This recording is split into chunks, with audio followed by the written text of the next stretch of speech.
Welcome into Steelers Talk. I'm your host, Jack Sperry. On today's show, I've got two defensive adjustments that the Pittsburgh Steelers, Mike Tomlin, Teryl Austin, can implement immediately into this defense to make their defense better and, dare I say, get this team to be playing top 10 or top 5 level football and get this team as a whole in the Super Bowl contention. Now, before we get into today's kind of in-depth video, we love to talk about scheme. We love to talk about the how and the why things happen on film here on Steelers Talk instead of just the what, like a lot of Steelers commentators out there, which is why we believe we're the largest Steelers news program anywhere here on YouTube. So if you guys like that contextualized, in-depth, but also entertaining coverage that teaches you about football schematics, all that different stuff, that's what we try to provide for you guys here on Steelers Talk. So click that subscribe button if you haven't already for free Steelers breakdowns. So the first adjustment that I'm going to suggest for the Pittsburgh Steelers is to not play as much straight man coverage as they have played to start this season. Okay, and listen, okay, not just most, every single NFL defense plays more zone coverage than man coverage, okay? I think the number one team in the league is Cleveland with a little bit over 40%. The Steelers currently run 31.7% of their defensive snaps in man coverage. That's the seventh most in the National Football League, okay? So that's a pretty high number. But the problem is the Pittsburgh Steelers cornerback room aren't good enough in man to run that much man coverage, okay? They're just not, all right? And I know that the plan coming in was Joey Porter Jr., Darius Slay, and Jalen Ramsey were supposed to be so good in man coverage that they were just going to be able to put those guys on islands and there was nothing the opposing offense was going to be able to do about it. Well, I think they maybe overestimated, Jalen Ramsey and Darius Slay's ability in man coverage in particular because, Teryl Austin had Darius when he was in his prime in Detroit, when he was one of the premier man corners in the league. And then, Jalen Ramsey was a premier man corner when he was coming out of college. And I think Mike Tomlin still kind of thinks that he's that guy, even though he's getting older, right? So I don't think that those guys necessarily have the athletic chops to be able to go up against a Jamar Chase or Jackson Smith-Njigba or Justin Jefferson or Garrett Wilson, the guys that they've seen this year and have frankly cooked this Steelers secondary and man coverage any longer. All right, I think they're much more zone kind of type of corners that need to have their eyes on the quarterback. They're very instinctual. I still think they can be good football players, but I think they're being miscast in this Steelers defensive scheme that's trying to run, in my opinion, too much man coverage. And also, Pittsburgh's style of man coverage is too predictable, in my opinion.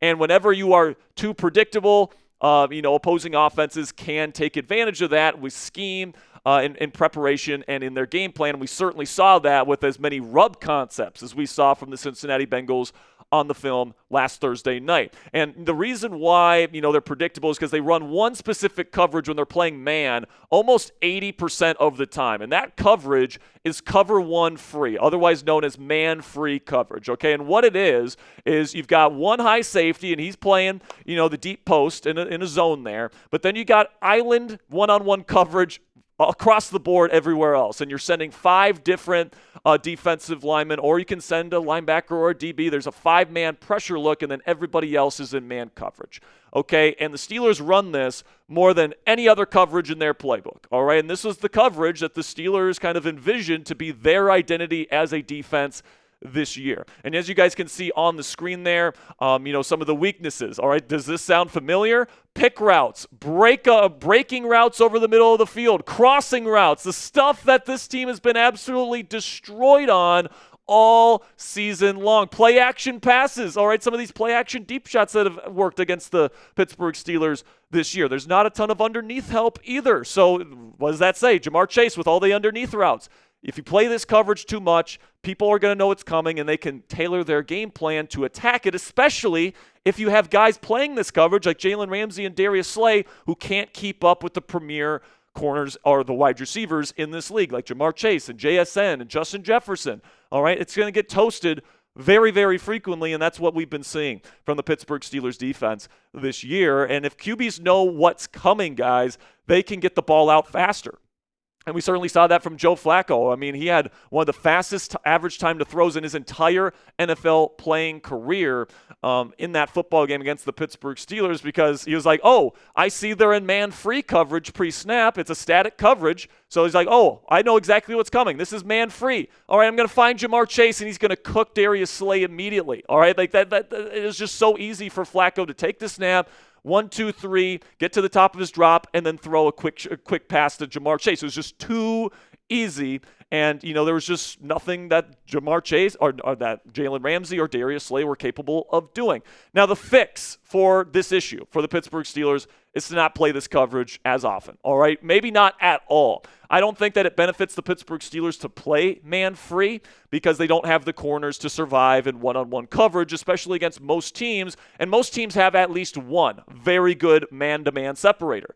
And, if you have Darius Slay on that man-to-man separator or Jalen Ramsey, more often than not, they're going to lose in that man-to-man coverage, all right? And also man-free because there's no intermediate zone defender there to take away those quick slants and to take away those intermediate dig routes. It's going to lead to a lot of open space in the middle of the field, and we've seen the Steelers' defense get absolutely gashed over the middle of the field all season long because they keep playing this coverage, and I don't think there's really any reason to, given the talents and really the lack of man-to-man talent in the Steelers' cornerback room. So I would say you could do 3 different things, okay? And it's probably a combination of the 3 to make up for the nearly 20% of defensive snaps where you're running man-free coverage right now. Number 1, you can play more man-match coverage, okay? And most defenses in the National Football League run a lot of man-match. Mike Macdonald runs a lot of it in his system. Robert Saleh runs it a lot in his system. Brian Flores runs a lot of man-match in his system. It is the modern way to defend opposing offenses. Man-match was really popularized by Nick Saban way back in the day when he was working for Cleveland. He actually created his famous 3-rip Liz that we're going to talk about here in a second to combat the spread passing game of the Pittsburgh Steelers of that era. And, it's certainly a coverage that is everywhere in college and professional football today. And the great thing about man-match coverage is that you can play it out of a too-high safety shell, and when you do that, it's really hard for the quarterback to know what the defense is doing pre-snap because there's so many different kinds of man-match coverage that you can call. There's so many different variations for the ways that defenses can attack you in man-match that you really have to process the defense post-snap. Like especially if they're in a too-high safety shell, it's really difficult to decipher if they're playing stubby or if they're playing cut or if they're playing whatever different variation of Saban man-match coverage that they're playing on that particular snap. So it makes that quarterback have to mentally process a defense, and it makes them hold on to that ball that extra second, which could open some opportunities up for the Steelers' pass rush to get home without the quarterback getting rid of it in 2.5 seconds like Joe Flacco was every single play. Now, I don't expect you guys to really understand the play art here, but this is called 3-rip Liz. This is Nick Saban's baby, okay? And this is really the coverage here where, you have that one deep safety, and the Pittsburgh Steelers have run this coverage a lot over the years. They're not running it nearly as much this year, but they run it a lot, all right? And pretty much the rules are those outside corners are man-to-man on those outside receivers unless they go on an in route 5 yards out, okay, or shorter than that. So if they go vertical, the corners are on those guys one-on-one. Okay, and then the number 2 corners, they're also reading the number 2 receivers. If they go vertical, they're carrying them up the seams. Okay, and if any of those receivers cross the field or whatever, they call an undercall and they go into the linebackers where they can pick those guys up, and then the linebackers are essentially banjoing the running back in the backfield where whichever side of the play formation that running back goes out to in the passing concept, the linebacker is going out to take the running back. So it accounts for every single thing there, and what's really good at is eliminating rub concepts, which are really good against straight up man coverage, okay? So you can account for every single person and every single route in a particular offensive play. And you can run a lot of different variations off of this, especially when you put that extra safety out deep, which is what, Mike Macdonald does and what, Robert Saleh does and Vic Fangio does. And, there's so many of these top defenses that run this coverage and run variations of this coverage pretty much on every single play in the National Football League. And if you run this type of coverage, what this allows you to do, guys, is it would allow you to utilize Joey Porter Jr.'s talents as a press jam corner as a Meg defender. Now, if you guys aren't familiar with Sabanese, Meg means man everywhere he goes, okay? So that means no matter where that receiver that he's lined up goes, Joey Porter Jr. is following them. And usually you play that press jam coverage, And Joey Porter Jr., that's what he does, all right? He's not a very good zone corner. He's not very good, honestly, playing like true quarters and mod coverage. Like, he's really good at getting in somebody's face and shutting them down with his long arms and his physicality. So the Steelers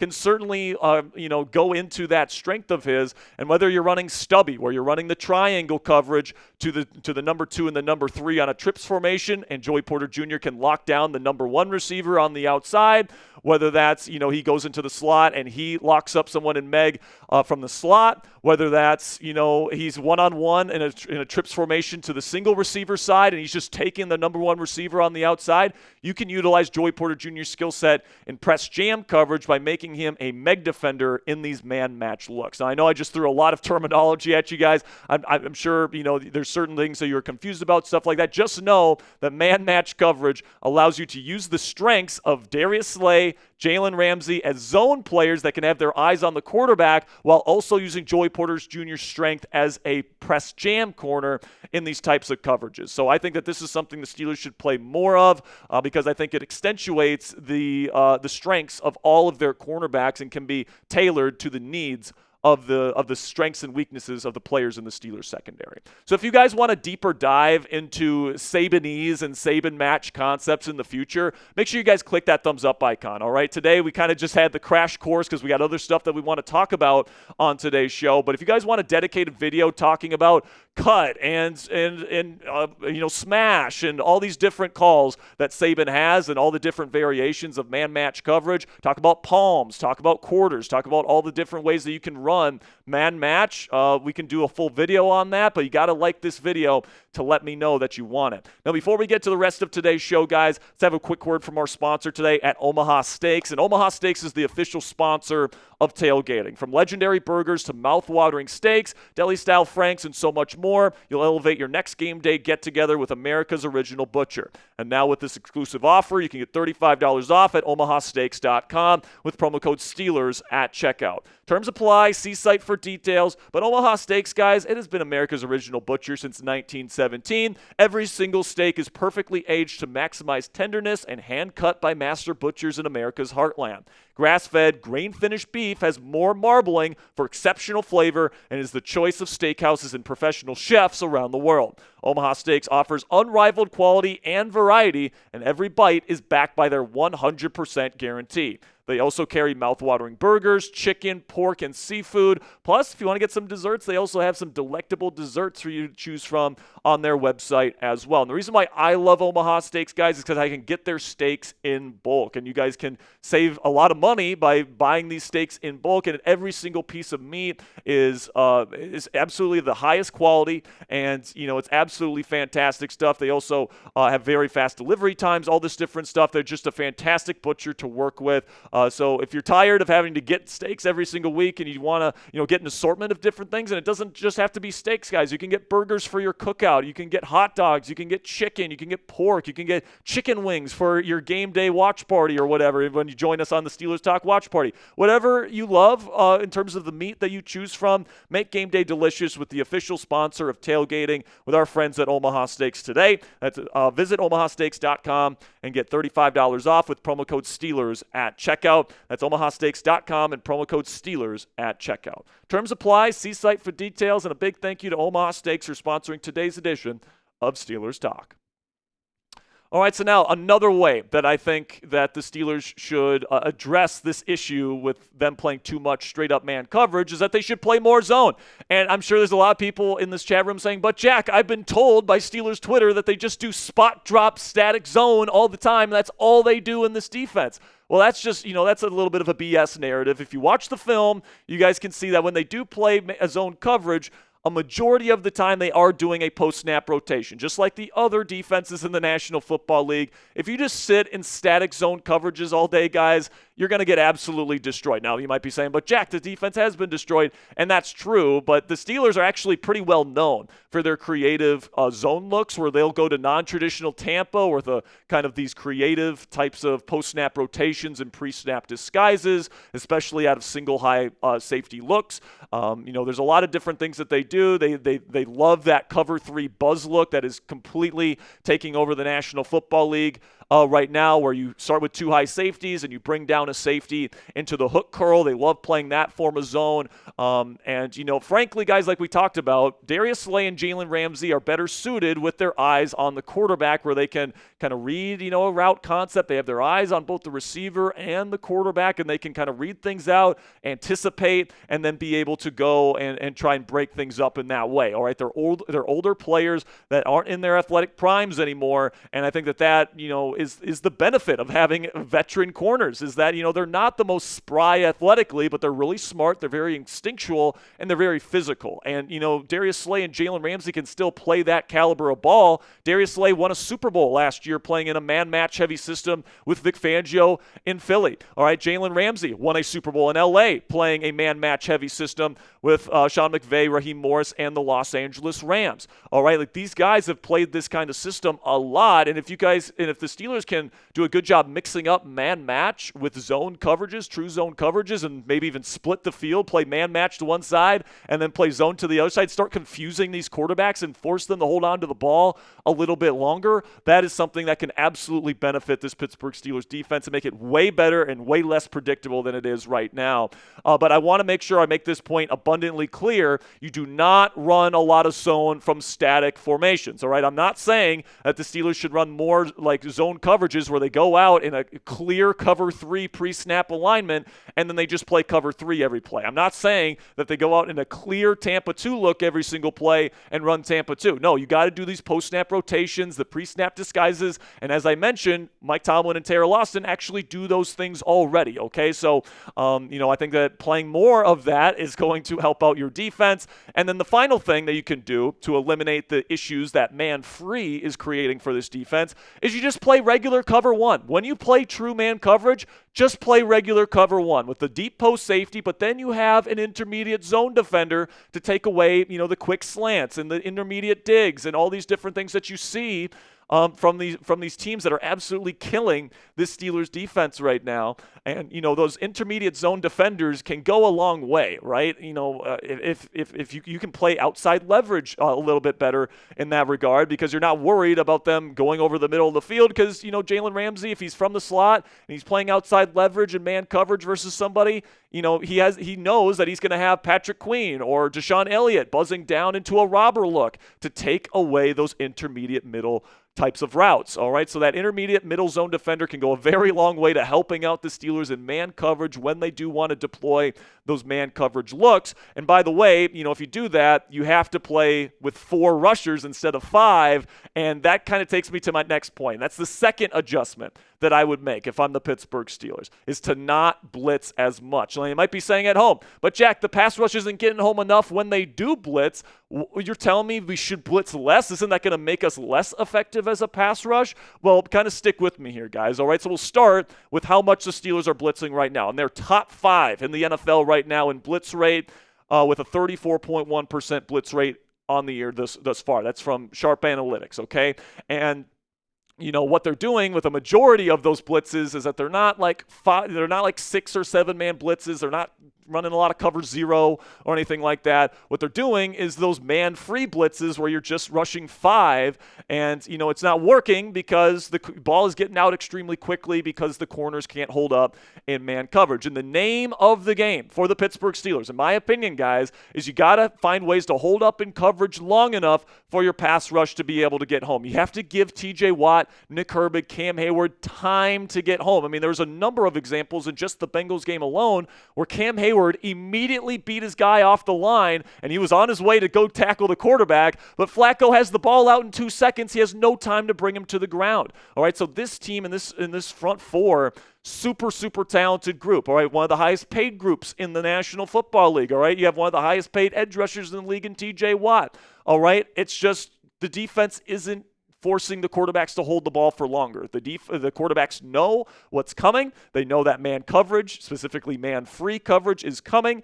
And essentially you're wasting a defender when you run man-free because you could use that defender out in an intermediate zone. You could put him back out in coverage and try to make that quarterback hold it for a little bit longer. But no, the Pittsburgh Steelers send an extra rusher, and because the cornerbacks can't hold up in man coverage, he gets wide open, easy reads right off of his third step in his progression there and 3-step drops.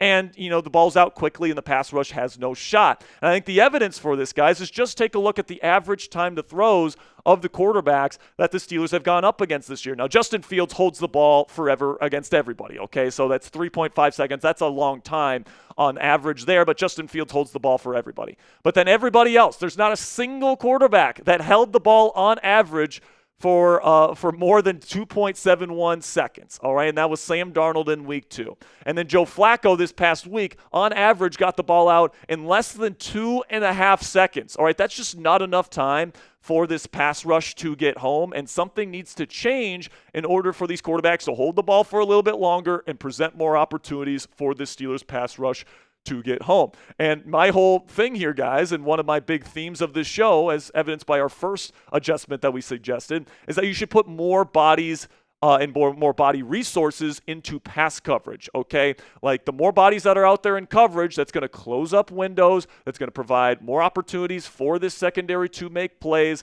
And, when it comes to a defense in the National Football League, a huge luxury is being able to get to the quarterback with just 4 rushers. The Steelers should have that luxury with how much they're paying this defensive line, all right? Like the reason why, in my opinion, you pay these guys all this money is because you want to have that advantage where you don't have to send so many goddamn rushers to get to the quarterback. I mean, what do bad defenses do? They blitz a lot. Why? Because they don't have a lot of true one-on-one pass rush winners, and they got to find other creative ways to get to the quarterback. But the Steelers, with how expensive this unit is, TJ Watt, Cam Hayward, Alex Highsmith, all right? They've got other talented players that aren't on big contracts. Derek Harmon, Nick Herbig, etc. All right, you have to be able to get to the quarterback with just 4 because, frankly, the weakness of this team is in the secondary, and right now you're not putting enough resources on the back end to be able to give your very expensive pass rush enough time to go earn the money that they are earning right now.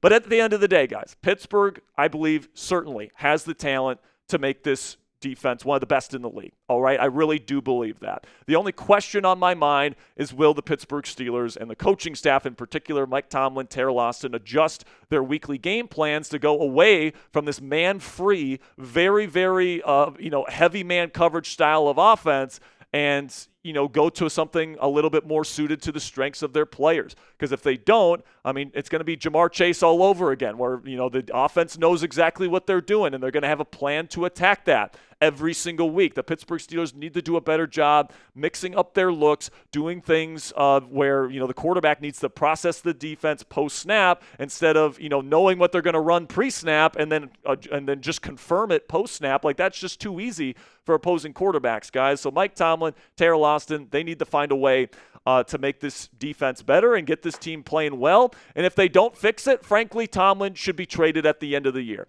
He is a defensive head coach with a very talented and expensive defensive roster. There is no excuse for this team to be held back by their defense, all right? In years past, the defense was great and was playing well and was winning them football games, but the offense was holding them back, and everyone was just saying, get him a coordinator, get a quarterback for Tomlin, and he's going to win. I was somebody that said that, all right? It seems like you've got a good coordinator in Arthur Smith. Seems like you got the good quarterback now in Aaron Rodgers, but lo and behold, it is this Mike Tomlin's defense here that's not getting the job done. So I'm willing to give Mike a shot here. I think that he's done a lot of good stuff as the head coach of the Pittsburgh Steelers. I think he's done a lot of good stuff making adjustments on the defensive side of the ball since he's been here. But it hasn't been so far this year, and he's going to have to figure it out. And if this team underperforms or misses the playoffs or something along those lines, Tomlin has to go. But what I'll say is that if he does get this defense fixed, and I think that Tomlin and Austin are smart enough defensive minds to figure this out. If they get it fixed, and this is a top 10 defense down the stretch, and this is also an offense that's continuing to play at a top 10 level down the stretch as well, this Steelers team can be special. They can beat anybody in the National Football League with the way they can run the football, with the way Rodgers protects the football and throws the ball down the field now.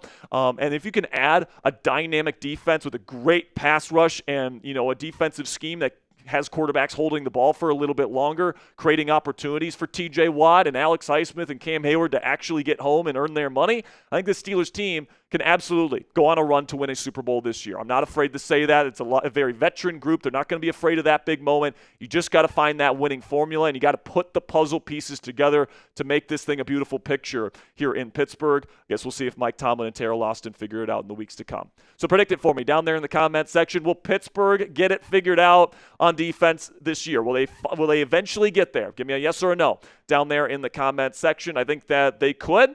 But, we'll see. That's my answer right there. Let me know what you guys think down there in the comments section. Now, I'll finish up today's show by addressing the run defense because I know a lot of people will say you got to stop the run in order to stop the pass and all these different things. Even Teryl Austin said this week that this is like the root of all the issues for the Steelers defense, which I think is kind of BS.